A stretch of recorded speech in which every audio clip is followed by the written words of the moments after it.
Medinine homeopathy and Ayurveda అభిమానించే ప్రేక్షకులకు నా నమస్కారాలు. నా పేరు doctor AH Reddy, senior consultant homoeopathic physician. ఈరోజు మనం చర్చించవలసిన టాపిక్ ఏమిటంటే స్పాండిలైటిస్ గురించి తెలుసుకుందాం.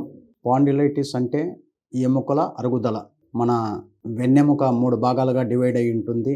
Cervical part first one, second one is dorsal part, third one is low back part. So ఈ స్పాండిలైటిస్ 2 రకాలు, cervical spondylitis and lumbar spondylitis. ఇది ఎక్కువగా 40 years ఏజ్ దాటిన వారిలో వస్తుంది. ప్లస్ కొన్ని యాక్సిడెంట్ల కారణంగా కూడా రావచ్చు. సర్వైకల్ స్పాండిలైటిస్ అంటే మెడ భాగంలో వచ్చే నొప్పి. ఈ సర్వైకల్ స్పాండిలైటిస్లో ఎక్కువగా పెయిన్ నెక్ రీజియన్లో ఉంటుంది. మూమెంట్ పెయిన్ అగ్రవేట్ చేస్తుంది. అటు ఇటు మెడ కదిలించాలంటే చాలా ఇబ్బందిగా ఉంటుంది. కొందరికి ఈ నొప్పి ఎక్స్టెండ్ అవుతుంది, హెడ్ వరకు కూడా ఎక్స్టెండ్ అవుతుంది. ప్లస్ చాలామందికి ఈ సర్వైకల్ స్పాండిలైటిస్ ఉన్న వారికి పెయిన్ రైట్ ఆర్ లెఫ్ట్ ఆర్మ్కు ఎక్స్టెండ్ అవుతుంది. సో ఈ సర్వైకల్ స్పాండిలైటిస్ ఉన్నవారు ఎక్కువ ప్రయాణించేటప్పుడు కానీ, పని చేసేటప్పుడు కానీ నెక్ క్యాప్ వాడుకోవాల్సి ఉంటుంది.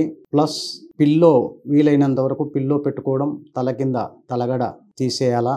ఈ విధంగా జాగ్రత్తలు పాటిస్తే సర్వైకల్ స్పాండిలైటిస్ తొందరగా తగ్గుతుంది. హోమియోపతిలో చాలా మంచి మెడిసిన్స్ ఉన్నాయి. అలాగే ఇక్కడ హోమియోపతితో పాటు ఆయుర్వేద థెరపీస్ కూడా అవైలబిలిటీ ఉన్నవి. Next lumbar spondylitis, lumbar spondylosis. ఇది లో బ్యాక్ రీజన్లో వస్తుంది. పెయిన్ ఎక్కువగా బ్యాక్ సైడ్ కింది భాగంలో వస్తుంది. ఒక్కొక్కసారి ఈ డిస్క్ ప్రెస్ కావడం వల్ల ఈ pain any one of the లెగ్కు ఫుట్ వరకు ఎక్స్టెండ్ అయ్యే అవకాశాలు ఉంటాయి. దాన్నే స్కయాటికా అంటారు. ఈ స్కయాటికాలో కొద్ది మందికి నమ్మునెస్ అంటే తిమ్మిర్లు కూడా వస్తాయి. సో ఈ లంబార్ స్పాండిలోసిస్ కూడా మంచి హోమియోపతిలో మంచి మెడిసిన్స్ ఉన్నాయి. అయితే దీనికి స్పెషల్గా కొన్ని జాగ్రత్తలు తీసుకోవడం వల్ల తొందరగా ఉపశమనం పొందవచ్చు. ఎక్కువగా గంటల తరబడి కూర్చోకూడదు, ఎక్కువసేపు నిలబడరాదు. దూర ప్రయాణాలు వీలైనంత వరకు తగ్గించుకోవాలి. బస్సు ప్రయాణం చేసేటప్పుడు ముందు సీట్లలో కూర్చోవాలి. లాంగ్ బైక్ రైడింగ్ అనేది చాలా ఇబ్బందికరం. సో సమయము వీలు దొరికితే క్రింద పడుకొని రెస్ట్ తీసుకోవడం మంచిది. సరైన ఆహార పదార్థాలు, హెల్తీ ఫుడ్ తీసుకోవడం వల్ల, ప్లస్ కాల్షియం లభించే పదార్థాలు తినడం వల్ల తొందరగా ఉపశమనం పొందొచ్చు.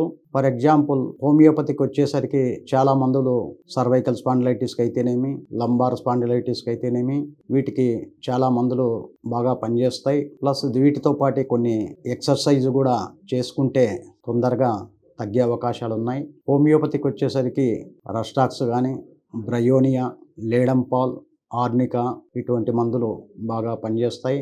మనం హోమియోపతి ఇచ్చేటప్పుడు పేషెంట్ యొక్క కాన్స్టిట్యూషన్, మెంటల్ సిమ్టమ్స్, ఆహారపు అలవాట్లు వీటన్నిటి ఆధారంగా మనము కరెక్ట్ మెడిసిన్ ఇవ్వగలిగితే ఖచ్చితంగా అతి త్వరలో తగ్గే అవకాశాలు ఉన్నాయి.